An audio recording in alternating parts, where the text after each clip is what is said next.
Hey guys, and welcome back to another video.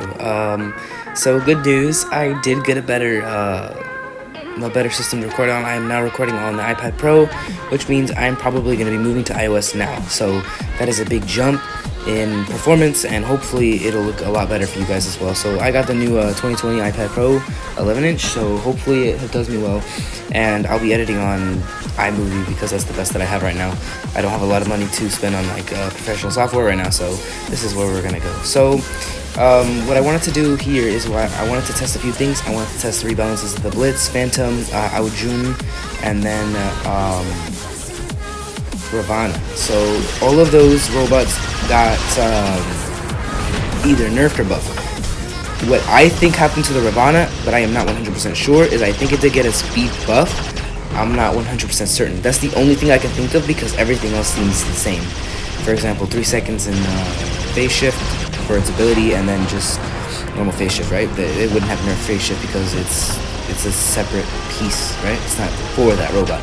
So in this game right here, I'm using my Aojun. I'm showing you basically. I think the effect of the heavy atomizer is different. I think the bullets are a little bigger, which I don't know if I like that or not, but it is what it is. So here you can see a bunch of people using the same thing. You can see them using atomizers, and then you can see people testing basically the strongest of the strongest, which is what this test server is supposed to do. So you can test what you need to test, and to test what they have to offer, correct? And here I am testing the Aojun, and you could see while I was flying that it obviously wasn't flying as quickly as it used to in the live server. But I don't think it's a huge nerf. Obviously, it'll affect the gameplay of it. You'll have to be more conservative, and you'll have to choose it more choose your ability more wisely. Obviously, here I didn't. I died. I flew in way too deep into the enemy territory, and they completely annihilated me. So I think here I'm gonna use the other Aojun, or no, actually I'm using the Blitz. I activated my ability too early, so I'm still getting used to the tablet. The 240 Hz touch response is something to get used to. But here you can see what 4 light atomizers can do. Sorry, I don't remember the names. I think this is Quaker or something like that. But I'm just going to call them the light or the heavy atomizer. So here I am actually showing off what the Quakers can do in the Blitz. I did believe that the Blitz ability doesn't last as long, but that just may be me. Maybe it runs a little slow or something like that, I don't know. But I do have the pilot skill for it to run faster, so it makes sense. So I do have Quantum Radar, and obviously, since I have Quantum Radar, I'll just use my ability right there on that Aojun, and he already took a lot of damage. Next time he flies up, I'll have my ability ready again, since his cooldown is now 22 seconds instead of 20 seconds. Keep that in mind, because it used to be 20 seconds. It is still 20 seconds on the live server, but in the test server, it is now 22 seconds, so 2 seconds longer, which lets your active modules to recharge, and to obviously once they web again, you'll have that recharged to see them again, right? The Quakers are really good on the Blitz. I think it's one of the strongest builds on the Blitz currently. The only other build I can see being as strong, or maybe even a little stronger, I don't know yet, is the Blaze, which is the light ember weapon, the light flamethrower. I can see that being a little bit more stronger, but I can also in some aspects see it being weaker. For example, range. Range on this weapon, the Quaker, the Atomizer, and the Heavy Atomizer is 500 meters. But the only problem with them is that the longer you shoot, the more dispersion on your bullets you'll get. So basically meaning that the longer you shoot, the more dispersed your bullets will hit, meaning it's less accurate. Meaning you won't hit your target as often. So what I do normally is I'll shoot them unless he's already almost dead like that. Just a few bullets will kill him regardless. Is I will actually shoot and then stop, wait for it to cool down, and then shoot again, so you get that 100% accuracy, which is good if you're if they're further, like 400, like 300 and further. It's good if you keep cooling it, fire, unless they're super close and it's a big target. For example, a Titan. Obviously, you're not going to want to shoot fire because it doesn't make sense. You don't need that accuracy since you're right in their face, or maybe even a Fenrir. Those are good targets for if you're pushing them. For example, on a Blitz, you can suppress them, charge them, and just have that infinite ammo ready to go, right? So I think my next robot, is the Aojun. So actually, the Avengers did get nerfed. I think their damage performance is a lot worse. In my opinion, I think that they got nerfed a little too hard. So here you can see that the dispersion of the bullets is a lot more, which I don't agree with, but they're doing this because of the percentage gap of how many people are using Avenger versus other heavy weapons, right? And so they are nerfing this weapon. I'm showing you here that I don't think, because of this nerf, in my opinion, I think they should lower the reload to maybe 8 or even 5 seconds. I think that would benefit this weapon a lot more. Even though it did get nerfed, I feel like it wouldn't be as strong of a nerf if the reload was 8 or 5 seconds. But here you can see, like, even to the Titan, like, it's not doing anything. I don't know if it's a test server bug, maybe it is, and I'm just completely off. But you can see there that it was barely doing anything. And there you can see the new Titan Nodens. So it's suppressing me. Basically, it can suppress you from anywhere, and it has an explosion radius. So if you activate it on an enemy robot, it will explode, and anyone around the robot that you shot at with the Nodens, with the suppression, it'll actually suppress everyone around you. So almost like the Invader, but you're basically shooting an Invader at the enemy, and everyone around that enemy is suppressed. So basically, it turns you into an opposing Invader. So another ability that one has is it also can basically charge other robots. It links to 3 different robots, and it will heal them, also giving you or the Titan Nodens more resistance. So I don't think it's gonna be like super strong. That's why I chose the Ao Ming, because it has more firepower and also keep up more, right? But it seems like they did nerf the Catalysm and the Cyclone a lot, which thank goodness, it needed it. It looks so much more balanced now. You need to get so much more close, so I feel like this build would be really good on Arthur and Kid.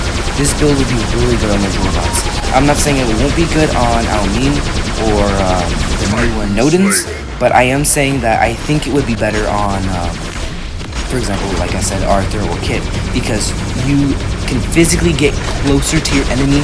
Unlike if you do get closer to your enemy with a Nodens or an Ao Ming, you are very likely to take too much damage and eventually get eliminated off the battlefield and switch into another bot, right? So that I in my own account, you guys already know this, I do have an Arthur already. I am currently leveling it up, and actually on my own account I am working on an Igniter.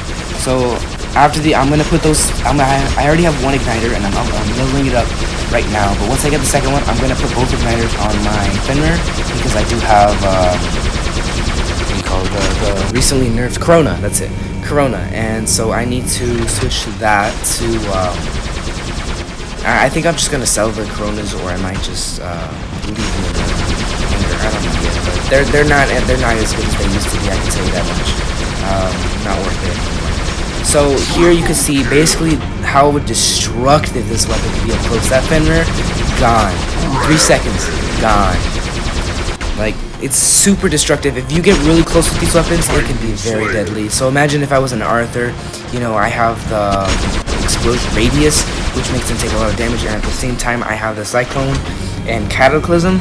Like, that's a heavy hitter. Like, if you're up close, it's real. I would say this weapon is good for spawning on enemy bases if you know how to use it. For example, right before you kill an enemy, you switch over to a target, so it kills the enemy, and you can switch onto another target without re-aiming or retargeting another enemy.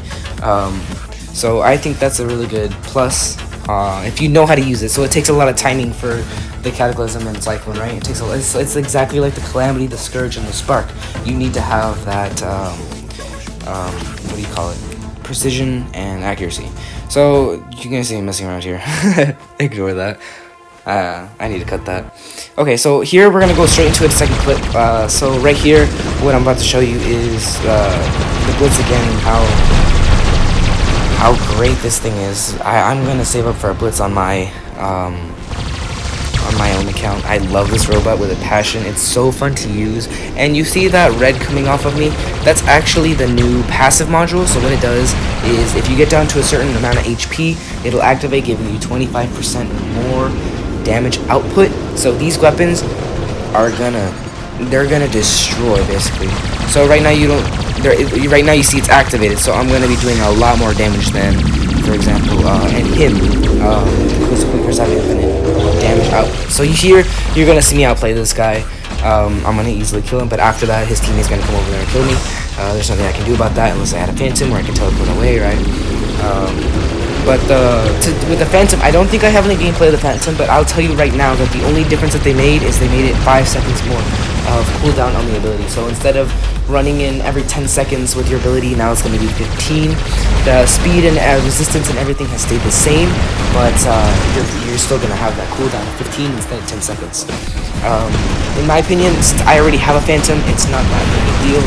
I'm still going to run my Phantom. It's still a really good robot, even if it is 15 seconds, and I'm just going to enjoy it even more now that I have it with 10 seconds, right? So after the test server, my Phantom in the live server will feel so much better. Okay, so now you see me running in the Ravana. You see, I think it runs a little faster. That might be just me. I don't know what they adjusted on the Ravana. Maybe they gave it more health or something like that. I don't know, but it was already a tank, so I don't think it needed it.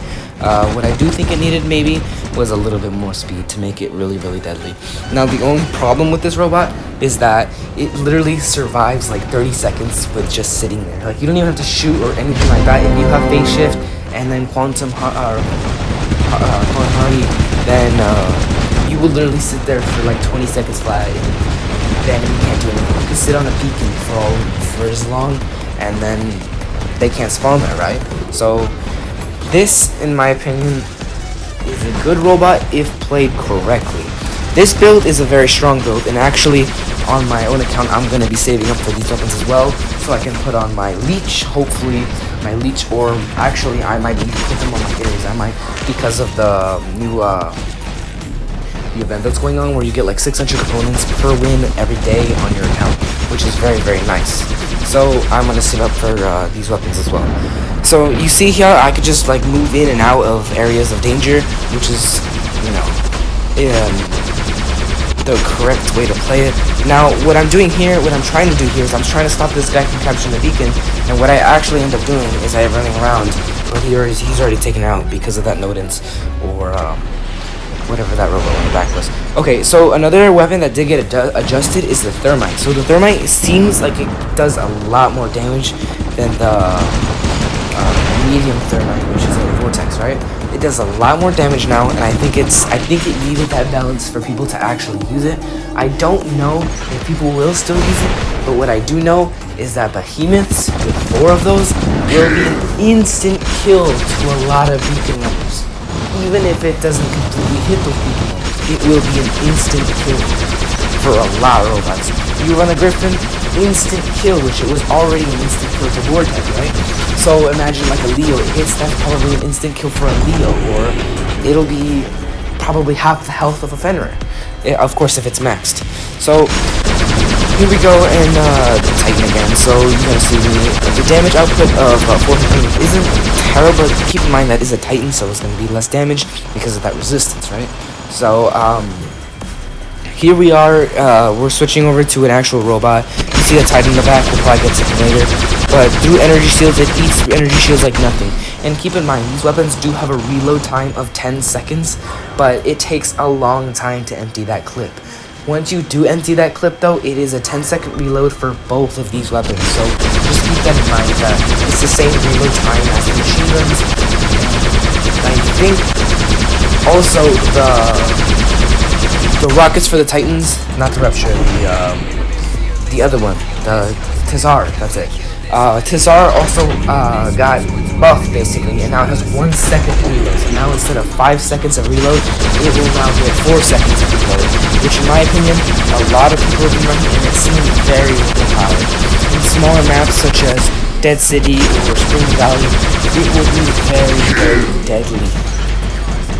Not Spring Valley, Valley, just normal Valley.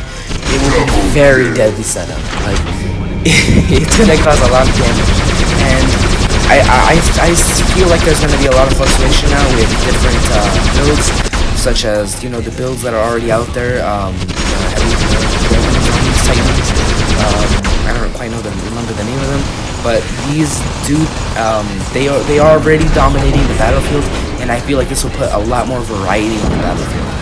I'm not saying that it's going to be a very, very good one, but we'll have a lot more variety. And I like the way that Pixonic is going. They're balancing the weapons so much more, which I love that they're actually paying attention and that they're listening. And it's not as overpowered as it used to be. If you saw my video last week, I believe, you could see how powerful it was. It literally melted through everything. It was ridiculous. And now it's balanced so much more. I love it. Now, maybe tomorrow, in tomorrow's video, I will show you a comparison between the Calamity, the Cataclysm, and how fast all of those weapons go, right? So, right here we won. There's only 48 seconds left in the match, and last enemy. So, in the back, you can see I'm hitting the guy's shield. He's gonna get taken out any second now. Just flying over to get as much damage as possible. And in the end, we did end up winning. I don't remember how much I got this game, but I think I do remember the last game I did get 3 million damage, something like that. And in this game, I got 2.8. So I got more than the second. I got the most in the game, which was pretty good. And in my opinion, I think that it was a really well played and balanced. I love the way that Pixonic's going, and I love how they're putting more variety out there, and they're just building more, right? Okay, well, anyways, guys, it has been Jester, and I hope you guys enjoyed this video. And anyways, I will catch you guys in the next one. Peace.